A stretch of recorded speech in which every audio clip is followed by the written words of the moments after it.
कि अविनाभाव संबंध है कृष्ण यजुर्वेदीय तैत्रीय उपनिषद के भृगुवल्ली नामक तृतीय अध्याय के सप्तम अनुवाक का विचार हम लोग कर चुके हैं। अष्टम अनुवाक का विचार आज प्रारंभ होना है। अष्टम अनुवाक का उच्चारण कर लें। अन्नम न परिचक्षित तद व्रतम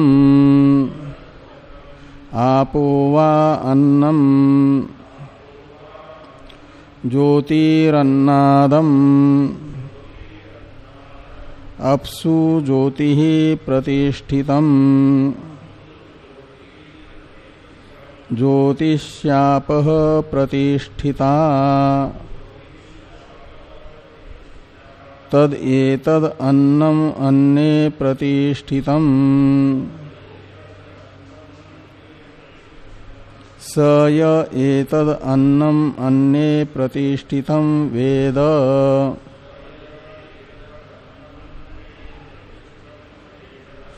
प्रतिष्ठति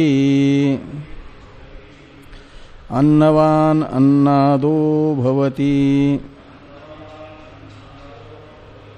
महान कीर्त भवति प्रजया पशुभिर्ब्रह्मवर्चसेन महान कीर्त्या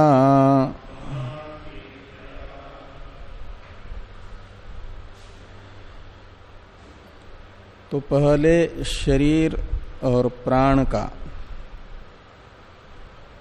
अन्न अन्नादत्व गुण बता करके तदगुण विशिष्ट शरीर और प्राण की उपासना बताई गई थी और उसका फल बताया गया था शरीर और अन्न में प्रतिष्ठित होना। यदि भी सभी के सभी स्वभावतः ही शरीर और अन्न में प्रतिष्ठित है, इसलिए उसका अर्थ कर दिया था चीर जीवित्व। चिरजीवी होता है शरीर और प्राण की अन्नत्व अन्नादत्व गुण से विशिष्ट उपासना करने वाला। अब उस उपासक के लिए ये व्रत बताया जा रहा है, नियम बताया जा रहा है कि अन्नम न परिचक्षित, तो शरीर और प्राण की अन्नत्व अन्नादत्व गुण से विशिष्टतया उपासना करने वाले उपासक को चाहिए कि वह अन्नम न परिचक्षित, तो परिचक्षित का अर्थ है परिहरेत, अन्न का परिहार न करें। अन्न का परिहार क्या है? पहले तो सावधानी से भोजन करना चाहिए, जितना आवश्यक है उतना ही लें, और किसी असावधानी के कारण आ गया थाली में कभी एक हाथ फुल्का ज्यादा या कोई सब्जी पसंद नहीं है तो उसको निकाल करके फेंक दें तो माना जाता है उसका परिहार कर दिया अन्न का।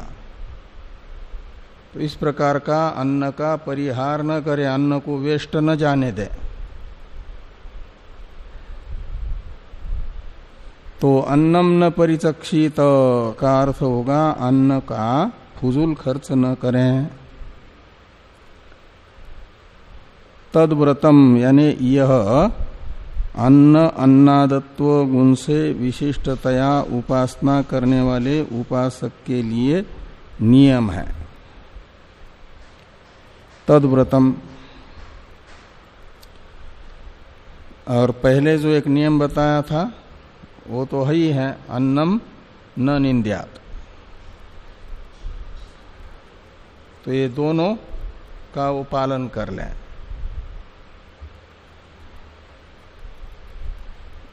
इस प्रकार अन्न की स्तुति हुई अब जल और ज्योति यानी तेज, इन दोनों की भी अन्न अन्नादत्व गुण से विशिष्टतया उपासना बताई जा रही है। इसलिए जल को पहले कहते हैं कि आपो वा अन्नम, तो आप यानी जल, ये क्या है? तो अन्न है। आपो वही जलम, अन्नम का अर्थ निकलेगा जल ही अन्न है। और अन्नाद कौन है? तो कहते ज्योति रन्नाद। ज्योति का अर्थ है तेज, वो अन्नाद है। ज्योति को अन्नाद क्यों कहा गया और जल को अन्न क्यों कहा गया? तो इसके लिए कहते हैं कि अपसु ज्योति ही प्रतिष्ठितम, ज्योतिषी आप प्रतिष्ठिता। तो ये जो द्वितीय वाक्य है, पहले एक नियम बताया था ना, उसको तो ध्यान में रखना ही है। यद यस्य अंतर्भवति तत्तस्य अन्नम, ये जो एक नियम बताया था सप्तम अनुवाक के व्याख्यान भाष्य में, उसके अनुसार ये जो दो वाक्य आए परस्पर एक दूसरे के अन्न तथा अन्नाद दिखाने के लिए। किसको? जल और तेज को। तो पहले वाक्य ने तो बताया कि अपसु ज्योति ही प्रतिष्ठितम, जल में ज्योति यानी तेज प्रतिष्ठित है। कार्य में कारण प्रतिष्ठित होता है ना, अन्वित होता है।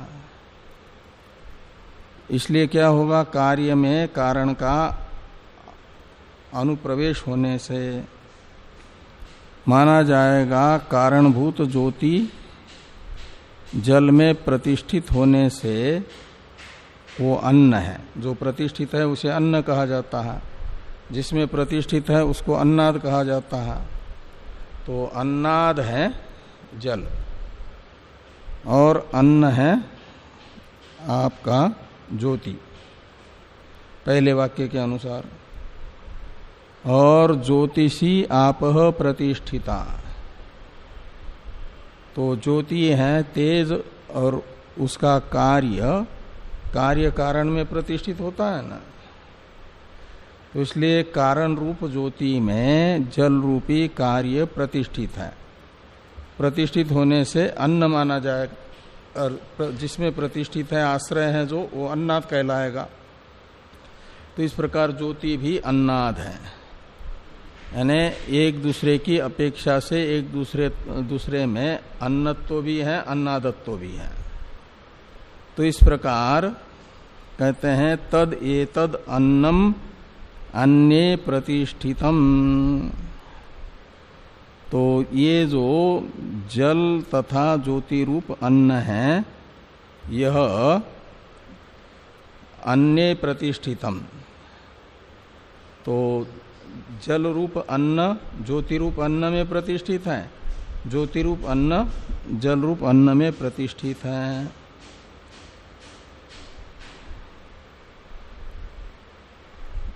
और इस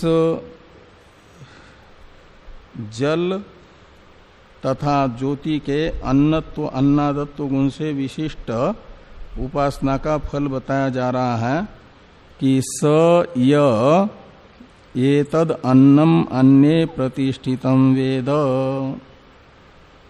प्रतिष्ठति। तो जो वर्तमान जो कोई भी साधक उक्त प्रकार से अन्न अन्नादत्व गुण से विशिष्टतया अन्न की अन्नम अन्य प्रतिष्ठितम वेद, अन्न की उपासना करता है एक दूसरे में प्रतिष्ठितत्वेन रूपेण। तो इसका फल क्या होगा? तो कहते प्रतितिष्ठति का मतलब वह जिसका चिंतन कर रहा है उसमें प्रतिष्ठित होता है। तो तेज और जल का चिंतन कर रहा है ना, तो जल और तेज में वह प्रतिष्ठित होगा।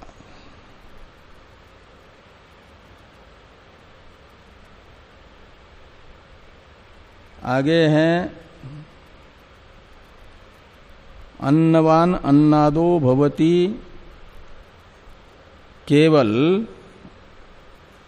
यानी उसको जल अन्न और ज्योति में प्रतिष्ठित होता है का मतलब है अन्न और क्या नाम जल की कभी कमी नहीं होती। जिस देश में जल पर्याप्त मात्रा में है ऐसा स्थान ही उसे मिलता है। जल की दुर्लभता का कष्ट सहन नहीं करना पड़ता और अंधेरी कोठरी में नहीं रहना पड़ता, अपितु प्रकाश स्वरूप प्रकाश ही प्रकाश जहाँ पर है ऐसे स्थान में वो रहता है। तो ये अन्न में प्रतिष्ठित यानी जल रूप अन्न ज्योति रूप अन्न में, ज्योति रूप अन्न जल में, जल रूप अन्न में प्रतिष्ठित है ऐसा जानने वाले का मतलब उपासना करने वाला उपासक प्रकाश पर्याप्त मात्रा में जहाँ है, पर्याप्त मात्रा में जल जहाँ है वहाँ प्रतिष्ठित होता है। और लौकिक फल बताया जा रहा है अन्नवान अन्नादो भवति, महान भवति प्रजया पशुवीर ब्रह्मवर्चसेन महान कीर्त्या। इन वाक्यों का अर्थ शुरू में जैसा बताया था ऐसा ही है। तो अष्टम अनुवाक के भाष्य को देखिए, थोड़ा सा भाष्य है। अन्नम न परिचक्षित, परिचक्षित का अर्थ करते हैं न च परिहरेत, न परिचक्षित का, तो अन्न का परिहार न करें।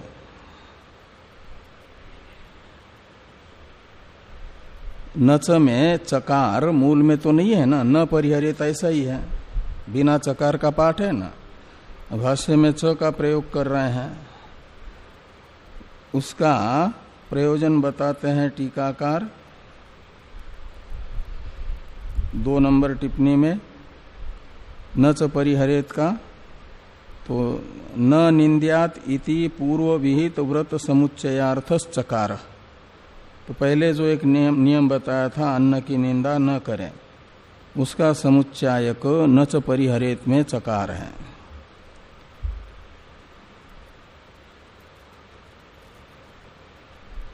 तो इसलिए क्या होगा कि प्राण शरीरयोः अन्न अन्नाद गुणत्वेन उपासकस्य इदम व्रतद्वयम्। ये 2 नियम हैं किसके लिए? प्राण और शरीर की अन्न अन्नादत्व गुण से विशिष्टतया उपासना करने वाले उपासक के लिए।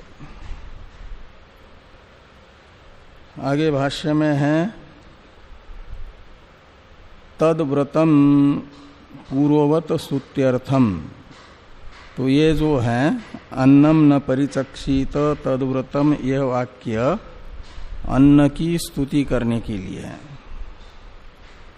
जैसे पहले भी बताया था अन्नम न निंद्या तद्व्रतम, यह स्तुति के लिए है। अब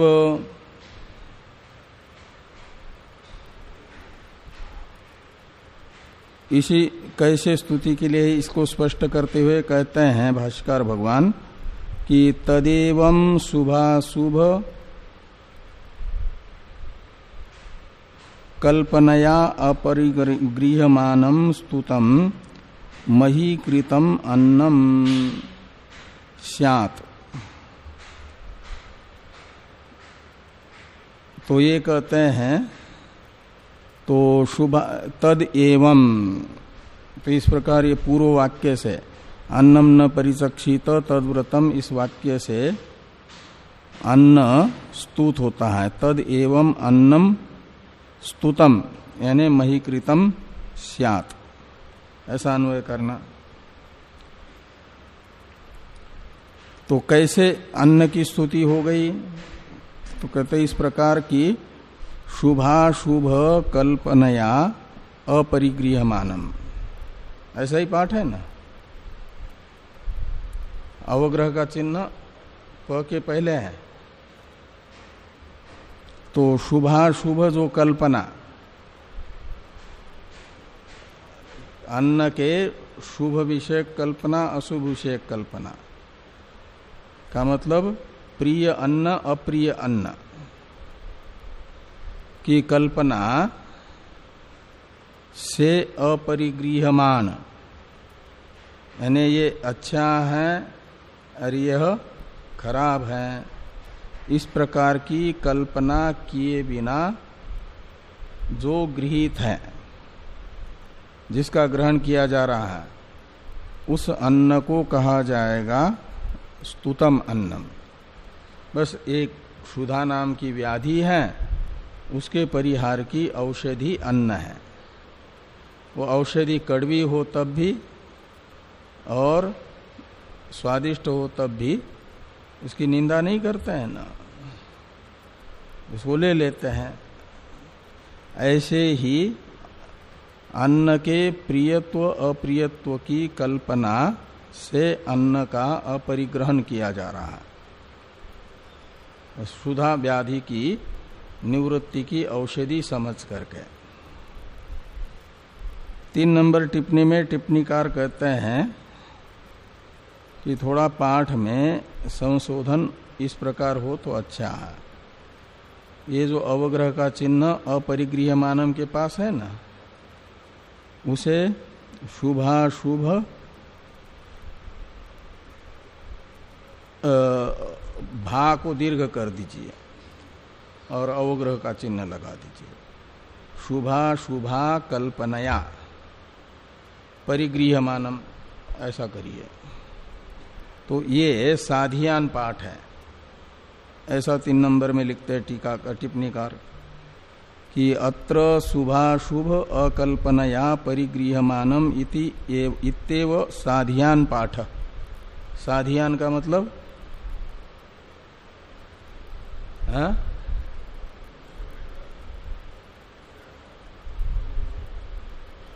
पहले पाठ से बेहतर। साधियान शब्द कैसे बनता है? साधु शब्द से ये सुन होकर के साधियान का मतलब उत्कृष्ट पाठ है, शुद्धतम पाठ है, शुद्धतम निर्दोष पाठ माना जाएगा। शुभा शुभा कल्पनया परिगृह्यमानम इसे, यानी अन्न सामने आया, उसमें प्रियत्व अप्रियत्व की कल्पना किए बिना ग्रहण किया जा रहा है, तो उसे माना जाता है स्तुत अन्न हुआ, अन्न की स्तुति हुई। और ये अच्छा है ये खराब है, इस रूप से गृहीत अन्न, इस वृत्ति के साथ गृहीत अन्न वो सामान्य अन्न हो गया, उसको महीकृत अन्न नहीं कहा जाएगा। तो स्तुतम यानी महीकृतम अन्नम स्यात्। आगे कहते हैं एवं यथोक्तम उत्तरेषु अपि आपो वा अन्नम इत्यादिषु योजयेत।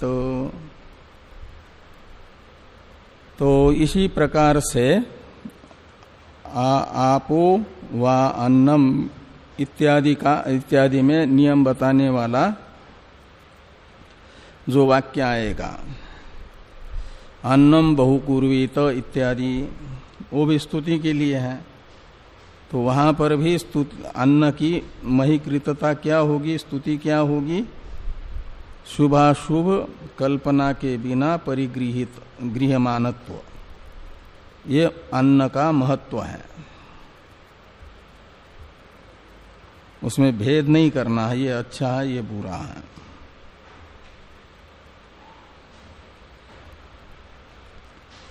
तो भाष्य में है कि शुभा कल्पनया परिगृह्यमानम स्तुतम यानी महीकृतम अन्नम स्यात्, और एवं यथोक्तम उत्तरेषु अपि आपो वा अन्नम इत्यादिषु योजयेत। आपो वा अन्नम इत्यादि में बताई जाने वाली जो उपासना और उस उपासना के उपासक का नियम बताने वाले, उपासक के लिए नियम बताने वाले वाक्य में भी ऐसा ही समझना, अन्नम बहुकुर्वीत इत्यादि में। तो आगे है अपसु ज्योति रीति, अब ज्योतिषो हो अन्न अन्नाद गुणत्वेन उपासकस्य अन्नस्य बहुकरणम व्रतम।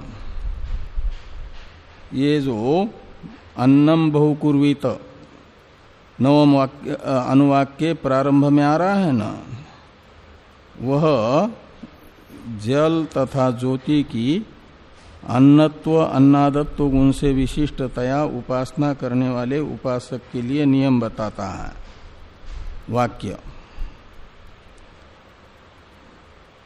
और उस वाक्य ने क्या बताया? बहुकरण, अन्न का बहुकरण ये नियम है। अन्नस्य बहुकरणम का मतलब अन्न का पर्याप्त संग्रह करके रख लें, क्योंकि ये कहा जाता है पहले अपने यहाँ अतिथि भूखा नहीं सोना चाहिए घर में। निवास दिया है तो उसके भोजन की भी व्यवस्था जरूर होनी चाहिए। इसलिए गंगोत्री गए हो कि नहीं कभी? नहीं, गंगोत्री गोमुख, तो गंगोत्री से 18 किलोमीटर गोमुख है ना, उससे पहले 4 किलोमीटर यानी गंगोत्री से 14 किलोमीटर दूरी पर एक आश्रम है, लाल बाबा का आश्रम। वो बंगाली बाबा थे, लाल बाबा करके कहा जाता था।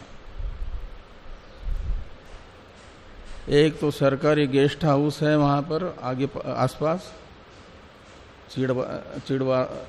चिड़वास ऐसा कुछ कहा जाता है वहां, और भोजवासा में ये महात्मा का आश्रम बहुत पुराना है। वो रात को वहीं पर निवास किया जा सकता है, जो वापस जा करके नहीं आते। 18 किलोमीटर जाना, 18 किलोमीटर पहाड़ चढ़ करके जाना आना तो कठिन हो जाता है ना, तो रात को रुकते हैं। तो उनको कोई कहे कि आज हमारी इच्छा नहीं है, भोजन नहीं करना है, तो वो रुकने नहीं देते हैं। तो दिन में भले ही ना खा लो, लेकिन रात में तो थोड़ा सा पंगत में बैठ करके दाल का पानी ही पी लो, नहीं है इच्छा तो, लेकिन खाना पड़ेगा कुछ न कुछ। एक महात्मा हटीले थे, रमन रेती के, कहते नहीं हमको खाना ही नहीं है। उन्होंने कहा आश्रम का हम नियम नहीं तोड़ सकते, आपको खाना ही पड़ेगा। थोड़ा ले लो, दाल का पानी ले लो, कुछ ले लो। तो नहीं, कुछ नहीं लूंगा। तो रात को उनको कहा कि फिर आप यहां से निकल सकते हैं। वो भी हटीले महात्मा थे, निकले। या तो 14 किलोमीटर नीचे आ जाए, या तो फिर वहाँ गोमुख के ऊपर फिर 5 किलोमीटर और ऊपर चढ़ करके तपोवन करके पड़ता है। वहाँ एक महात्मा रहते हैं, शिमला बाबा करके रहते थे उस समय। तो वहाँ जाओ, 2 ही ये है। तो वो हटीले महात्मा निकल गए तपोवन के लिए। वो पूरा ग्लेशियर पार करके जाना पड़ता है, और ग्लेशियर के बीच में इतने इतने फटी हुई जगह है बीच में, उसी में चले गए, पता ही नहीं चला फिर कहाँ। वो फिर ग्लेशियर के बहुत बड़ी बड़ी शिलाएं, कहीं कहीं टन की, अंदर से गुफा में से आ रहे हैं। इस हॉल से भी बड़ी बड़ी गुफा है, वो गंगा जी बहते हुए आती है, इससे चौड़ी धारा है वहाँ, उसमें अंदर से वो गिर जाती है बर्फ की शिलाएं, तो बम फटने जैसी आवाज होती है, और वो शिलाएं बहते बहते कई बार गंगोत्री तक आ जाती है, फिर धीरे धीरे धीरे पिघल जाती है। तो उस आश्रम का नियम था कि आवाज दिया है तो भोजन की व्यवस्था करनी है। ऐसे नचिकेता के लिए 3 दिन भूखे रहे ना वहाँ, तो यमराज जी की पत्नी, यमराज जी जैसे ही बाहर से आए, कहे थके हुए आए हो, ये दिख रहा है, लेकिन बैठने का समय नहीं है, बाहर अग्नि आया है। यानी अग्नि की तरह अग्नि ही माना जाता है, धर्म कार्य पुण्य कर्म सब जला देता है। कौन? अतिथि बन करके घर में भूखा रहने वाला ब्राह्मण। तो उसे कहा ये लोटा ले लो और पहले नचिकेता के पास जाओ, पाद्य दे दो, और उनको अंदर लेकर के कुछ खिला पिलाओ, फिर आपको मिलेगा खाना पीना। तो यमराज जी ब्रह्मज्ञानी होने पर भी आश्रम धर्म का इस प्रकार उनको पालन करना होता था ना। तो वो कठोपनिषद का वाक्य भी यही बताता है ना। और अन्न ही घर में न हो और एक साथ 10-20 लोग आ जाए, 150 आ जाए तो क्या होगा? तो इसके लिए संग्रह करके रखना पड़ता है। इसलिए कहते हैं अन्नम बहुकुर्वीत, तो अन्नस्य बहुकर्णम व्रतम। किसके लिए? जो जल और ज्योति की अन्न अन्नादत्व गुण से विशिष्टतया उपासना करता है, उसके लिए ये नियम है। इस प्रकार ये अष्टम अनुवाक संपन्न होता है। नवम अनुवाक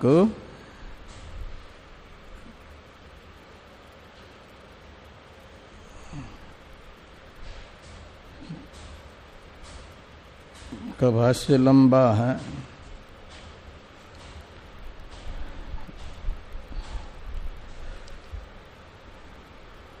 मूल का अर्थ अभी कर ले, फिर भाष्य को देखते हैं। अन्नम बहुकुर्वीत तद व्रतम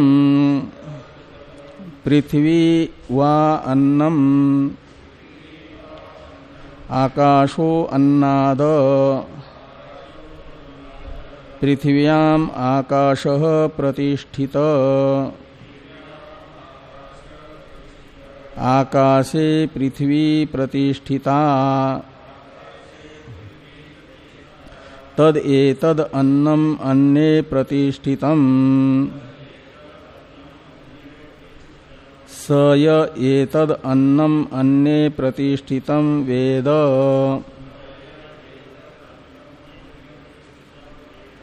प्रतितिष्ठति अन्नवान अन्नादो भवति महान भवति प्रजया पशुभिर्ब्रह्मवर्चसेन महान कीर्त्या।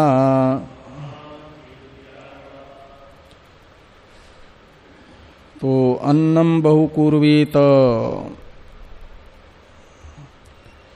पर्याप्त मात्रा में अन्न को संग्रहित करके रखें, ये व्रत यानी नियम है। किसके लिए? तो जल तथा ज्योति की अन्न अन्नादत्व रूप से उपासना करने वाले उपासक के लिए। और आगे कहते हैं कि पृथ्वी प्रतिष्ठा, तो जो पृथ्वी व अन्नम, पृथ्वी ही अन्न है, और आकाशो अन्नाद,